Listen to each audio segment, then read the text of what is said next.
Bonjour et bienvenue sur 8 Mont-Blanc. Nous sommes ensemble pour un nouveau journal. Voici les titres de ce mercredi 22 décembre. Il est à la tête de la mairie d'Annecy depuis 1 an et demi. Le maire François Astorg est notre invité ce soir. Nous reviendrons avec lui sur les dossiers en cours et à venir pour la ville, du projet du tram au bilan du marché de Noël. Interview à suivre. Et puis, les gendarmes sont sur les pistes. Si les stations ont mis en place leur propre système de contrôle, les forces de l'ordre viennent aussi vérifier les passes sanitaires des skieurs. Emmanuel Jaude les a suivis ce matin dans la petite station du Corbier en Savoie. Nous débutons donc ce journal avec notre invité du soir qui n'est autre que François Astorg. Bonsoir monsieur le maire. Bonsoir. Merci d'avoir trouvé un petit peu de temps pour venir nous voir dans votre agenda qu'on imagine bien chargé. Vous avez été élu à la tête de la ville d'Annecy en juin 2020. Quel est votre regard sur ces premiers mois ? Alors, les regards sur ces premiers mois sont très positifs. On est arrivé en pleine période de Covid. Ça n'a pas été facile à appréhender, mais on a pris, je crois, le taureau par les cornes. On a vraiment assis le sujet, on a travaillé sur le sujet jusqu'à mettre en place tout un processus de vaccination qui est nécessaire et sur lequel on va encore accélérer là, puisqu'on va passer nos lignes à 1600 vaccinations par jour. Donc ça a été une année pleine, intense, dense, parfois difficile, mais une très belle année.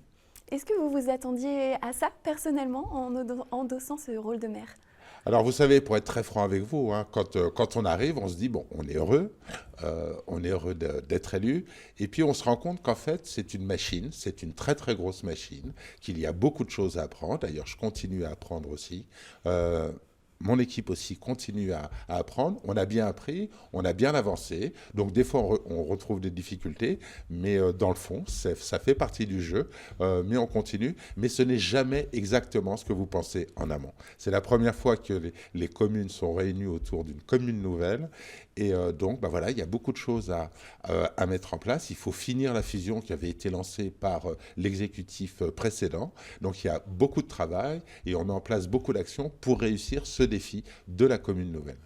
Alors rentrons tout de suite dans le vif du sujet, à commencer par le dossier transport. On sait que c'est un point incontournable pour la ville et pour l'agglomération.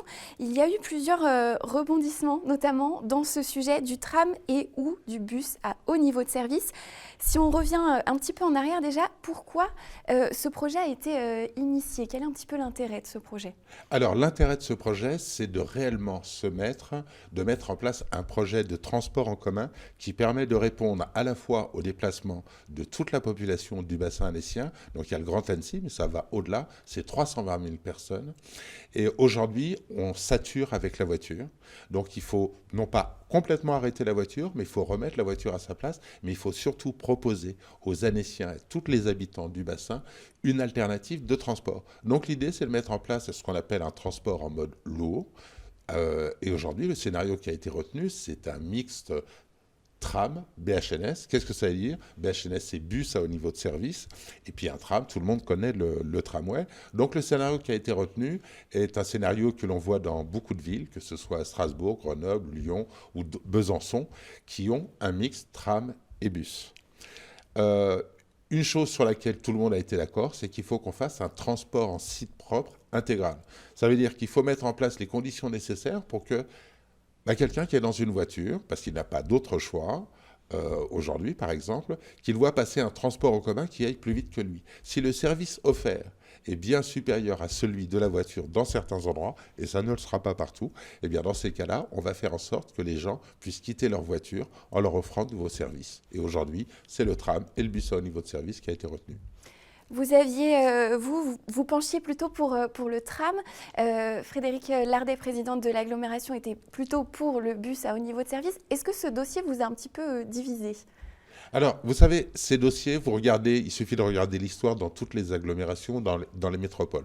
Des dossiers très lourds, très chers, ne font pas l'unanimité sur les choix. Il y a beaucoup de débats, il y a des désaccords, etc.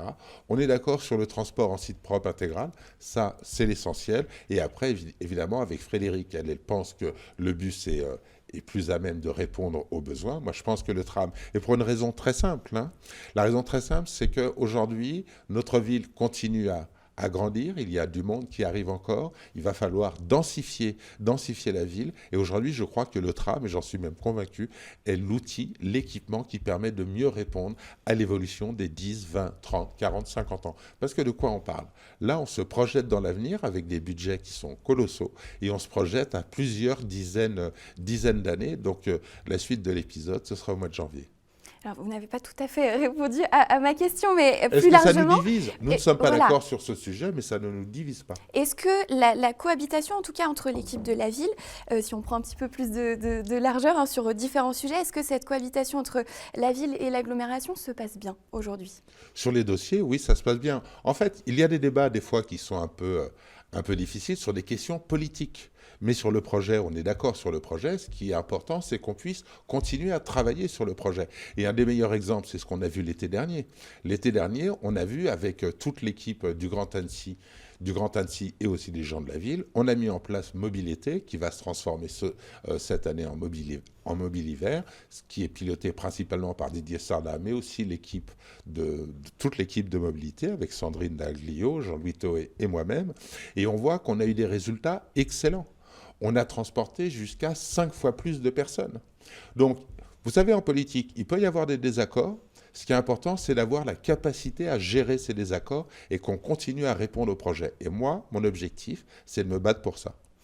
Alors, vous avez introduit le sujet de l'hiver. Parlons justement d'un sujet d'actualité, le marché de Noël qui va bientôt se terminer. Vous avez décidé cette année d'élargir, d'installer des chalets dans toutes les communes déléguées. En se promenant un petit peu, on a vu qu'il y avait quand même moins de monde dans les communes déléguées qu'au cœur d'Annecy. Est-ce que vous allez réitérer cette expérience? Alors, vous voyez, ça, c'est justement tout le défi que je dois relever avec mon équipe pour ce que je vous disais tout à l'heure, pour finir cette fusion. On a une habitude où la plupart des événements se concentrent autour de la ville Annecy historique, dit historique, qui est la commune déléguée d'Annecy. Nous, ce que l'on fait, comme on a fait sur les feux d'artifice en juillet dernier, on a fait une vingtaine de feux d'artifice sur toute la commune. Moi, mon objectif, c'est de faire une unité de cette commune nouvelle, tout en gardant les spécificités relatives à chacune des communes déléguées. Pringis, ce n'est pas Cran, ce n'est pas Sénaux, ce n'est pas Mettey, ce n'est pas Annecy historique. Donc, c'est dans cette philosophie-là que l'on a décidé de faire le marché de Noël. Donc, c'est une première année, on va faire le bilan, on va revenir vers les commerçants, discuter avec eux ce qu'ils pensent. Mais je crois que là, on tient un sujet qu'il faut continuer, même si on a moins de monde à Mettey, se poser la question, pourquoi les Mettaisans, eux, n'auraient pas quelque chose? Donc, on va continuer dans la philosophie et on va l'adapter, puisque c'est une première année, donc le bilan, il est un peu tôt pour le faire. Moi, ce que je vois, c'est qu'il y a encore beaucoup de gens qui sont heureux de s'y promener. Et là, il faut qu'on fasse attention, parce qu'on voit qu'on est en pleine épidémie de Covid qui est en train de repartir. Et il y a eu des discussions cet après-midi et hier avec la préfecture qui envisage peut-être de réfléchir à comment on peut mieux organiser ou peut-être réduire les horaires, mais on en saura plus demain. Est-ce que la Montagnette, on sait que c'est un haut lieu festif, pourrait fermer par exemple? Non, je ne pense pas du tout. Non, il n'est pas du tout question de ça. Pour l'instant, il est plutôt question, ils envisageraient, mais je n'ai pas encore, la décision n'a pas encore été prise, ils envisageraient une interdiction de la vente d'alcool à partir d'une certaine heure en fin de journée. Et puis je vous dis, la Montagnette, ça s'appelait avant la Montagnette, aujourd'hui c'est le village des Alpes. C'est vrai, pardon. C'est vrai. C'est l'habitude. Mais il faut rendre honneur aux personnes qui avaient fait ça à l'époque, puisque le nom est resté. Quels sont les autres grands sujets, grands projets qui vont vous occuper en début d'année? Alors, en début d'année, déjà, il y a un premier sujet, c'est qu'on va travailler sur, mais ça c'est assez abstrait, c'est sur le budget et le plan pluriannuel d'investissement, c'est-à-dire on va voter la capacité financière de la ville pour mettre en place tout notre projet. Mais plus concrètement, on va continuer à travailler notamment sur ce qu'on appelle le bien construire à Annecy, c'est-à-dire on met en place une nouvelle manière de construire pour que ce soit une manière qui soit bien plus proche des gens, où on se retrouve avec des appartements parfois un peu plus vivables, parce qu'on est arrivé à un point où le foncier est devenu tellement cher que les appartements deviennent de plus en plus petits. Donc nous, on travaille là-dessus, on travaille au-dessus avec ce référentiel, on travaille avec les promoteurs, les agents immobiliers, notamment pour avoir des constructions aussi plus vertueuses. Donc ça, c'est un très très gros sujet sur lequel on va avancer. On va avancer aussi sur des choses, sur les questions sociales pour mieux aider les familles. Il y aura des annonces qui vont être faites au mois de janvier. On va continuer à travailler sur la mobilité. Le mois de janvier, on ne va pas s'ennuyer. Deux tout petits mots pour terminer, on est un petit peu pressé par le temps, mais on sait qu'une cyberattaque embête particulièrement vos services en ce moment. Est-ce que vous arrivez à en sortir? Alors, on s'en sort, merci d'en parler. Je pense que ceux qui sont le plus pénalisés, ce sont les Annéciennes et les Annéciens, puisqu'aujourd'hui, on a un service public qui n'est pas encore complètement ouvert à cause de cette cyberattaque. Ça devient un sport mondial, malheureusement. Heureusement, les équipes de la DUNSIC, en fait le service des systèmes d'information de la ville, ont pris les choses à temps. Ça nous a évité de casser le système, mais ça prend du temps. On s'attache dans un premier temps à répondre aux usagers. Ensuite, on s'est attaché prioritairement à faire en sorte que les agents de la ville, que je salue ici pour leur engagement, pour leur travail, parce que vous savez, c'est pas facile pour tous les agents, 3000 personnes qui travaillent dans des conditions dégradées, c'est assez compliqué. Moi, je voulais saluer la DUNSI puis l'ensemble des agents pour l'engagement, pour ouvrir le service public. Donc, on va ouvrir progressivement. J'espère qu'on pourra montrer des adresses. Il y a un service aux usagers qu'on est en train de mettre en place de plus en plus. Et plus ça va aller, plus le mois de janvier, on va ouvrir le service aux usagers. Donc c'est une période un peu difficile pour la ville avec cette cyberattaque, mais on s'en sort bien et ça avance bien. Et on a diffusé donc les adresses utiles à l'écran. Un tout petit mot sur le recours de Jean-Luc Rigaud, l'ancien maire qui avait été battu de 27 voix lors des élections. Le rapporteur public du Conseil d'État s'est exprimé en faveur du rejet de ce recours. C'est plutôt très bon signe pour vous? C'est plus que bon signe. Vous savez, dans tous les cas, le Conseil d'État suit dans 95% des cas, suit les propos du rapporteur. Mais en fait, c'est un feuilleton sans fin. Monsieur Rigaud avait fait la même chose au tribunal administratif. Sur les 38 griefs, aucun n'a été reçu. Le Conseil d'État auquel je suis monté, parce que je pense qu'il faut aller jusqu'au bout des choses. Donc moi, je voulais faire face à cette question-là. Donc je suis monté au Conseil d'État et là, pareil, le rapporteur, c'est-à-dire qu'il fait l'analyse du dossier et il demande au juge de rejeter la requête de Monsieur Rigaud qui aurait amené à une annulation de l'élection et donc à une nouvelle élection. Donc je suis complètement serein et avec mes équipes, on est complètement serein. Eh ben, merci beaucoup, Monsieur le maire, d'être venu nous voir. On vous souhaite une belle fin d'année à vous et à vos équipes. Passez de belles fêtes. Merci. Merci beaucoup. En bref, un nouvel épisode de pollution atmosphérique est en cours sur une partie du département de la Haute-Savoie. La vigilance orange est activée dans la vallée de l'Arve. Il est donc interdit d'utiliser des chauffages individuels au bois, d'appoint ou d'agrément. La température de chauffage des bâtiments doit être, elle, réduite à 18 degrés. Le niveau jaune de vigilance est franchi également pour les bassins annéciens et chambériens. Si les skieurs sont bel et bien arrivés dans nos montagnes, tous doivent être munis de leur passe sanitaire pour accéder au domaine. Un sésame de plus en plus contrôlé au pied des pistes. Si chaque station a mis en place son propre système de contrôle, les forces de l'ordre surveillent elles aussi les skieurs. Les gendarmes étaient présents au Corbier, au cœur des vallées de l'Arvan en Savoie ce mercredi matin. Et Emmanuel Jaude était aussi sur place. Cette année, pour profiter des pistes, il faut pouvoir montrer patte blanche. Dans la station du Corbier, en Savoie, on applique donc le protocole, effectuant chaque jour plusieurs centaines de contrôles auprès des skieurs qui se plient aux exigences gouvernementales, même si cette toute nouvelle routine a de quoi interpeller. Ça m'évoque simplement peut-être un petit manque de liberté, mais bon, je me dis que c'est pour le bien de tout le monde et qu'il faut penser à la communauté et puis faire avec, il n'y a pas le choix. On arrive quand même à profiter, de se reposer, d'être en famille. Là, je suis avec ma fille, donc je suis contente. Même si je me fais contrôler, c'est pas grave. Non, je préfère qu'il y ait des contrôles, qu'on se contamine tous, quoi. Donc pour moi, ça ne me gêne pas. On perd une minute. Un protocole aujourd'hui renforcé par le peloton de gendarmerie locale qui a détaché 9 hommes sur le domaine skiable ce mercredi. Un appui qui va d'ailleurs s'intensifier dans les prochains jours, impliquant jusqu'à 25 forces de l'ordre supplémentaires à travers toute la vallée de la Maurienne. Les nouvelles mesures font que le gendarme, désormais, doit s'approprier ce qui a été préconisé, c'est-à-dire accompagner l'exploitant des remontées mécaniques qui, lui, de manière autonome, doit mettre en place des contrôles pour vérifier si les passes sanitaires sont en concordance avec les forfaits des remontées mécaniques. Donc le gendarme, lui, va se mettre en moyen complémentaire de ces contrôles. Des vérifications de passe sanitaire qui vont donc se multiplier, même si jusqu'à présent, les contrevenants ne représentent qu'une part infime des usagers des pistes. Après donc 3 semaines de contrôle, on commence à avoir un retour assez précis et on peut dire qu'il y a seulement une personne sur 1000 qui n'est pas en état de présenter un passe sanitaire ou qui présente un passe sanitaire qui n'est pas valable. Parti sur sa lancée, le préfet de Savoie a également pris le temps de visiter plusieurs établissements recevant du public. Des commerces qui se réjouissent aujourd'hui du retour des skieurs après une année que tous souhaitent oublier. Tout le monde met bien le masque, il n'y a pas de personnes réfractaires, non, pas du tout. Même quand il n'y a pas beaucoup de monde dans la boutique. Et même, on y veille justement à garder un nombre limité de personnes dans la boutique. Les gens comprennent tout à fait, ils sont prêts à attendre devant. On préfère avoir des contrôles réguliers et être ouvert. Et du coup pouvoir accueillir les gens et profiter que tout le monde profite de la montagne plutôt que de vivre une saison comme on a vécu l'an dernier où l'argent rentrait pas dans les caisses, les gens n'ont pas pu venir à la montagne ou très peu et ils n'en ont pas profité comme ils ont profité cette année. Donc non, on est très heureux et si jamais il y a des contrôles, nous on est ouvert, il n'y a pas de problème. Les professionnels comme les skieurs se tiennent donc prêts pour ces fêtes de fin d'année, espérant que cette saison fasse vite oublier la précédente. Avec des taux d'incidence respectifs de 758 et 863, la Savoie et la Haute-Savoie font partie des départements français les plus touchés. Depuis le début du mois, le plan blanc a été déclenché dans les hôpitaux publics et privés de la région.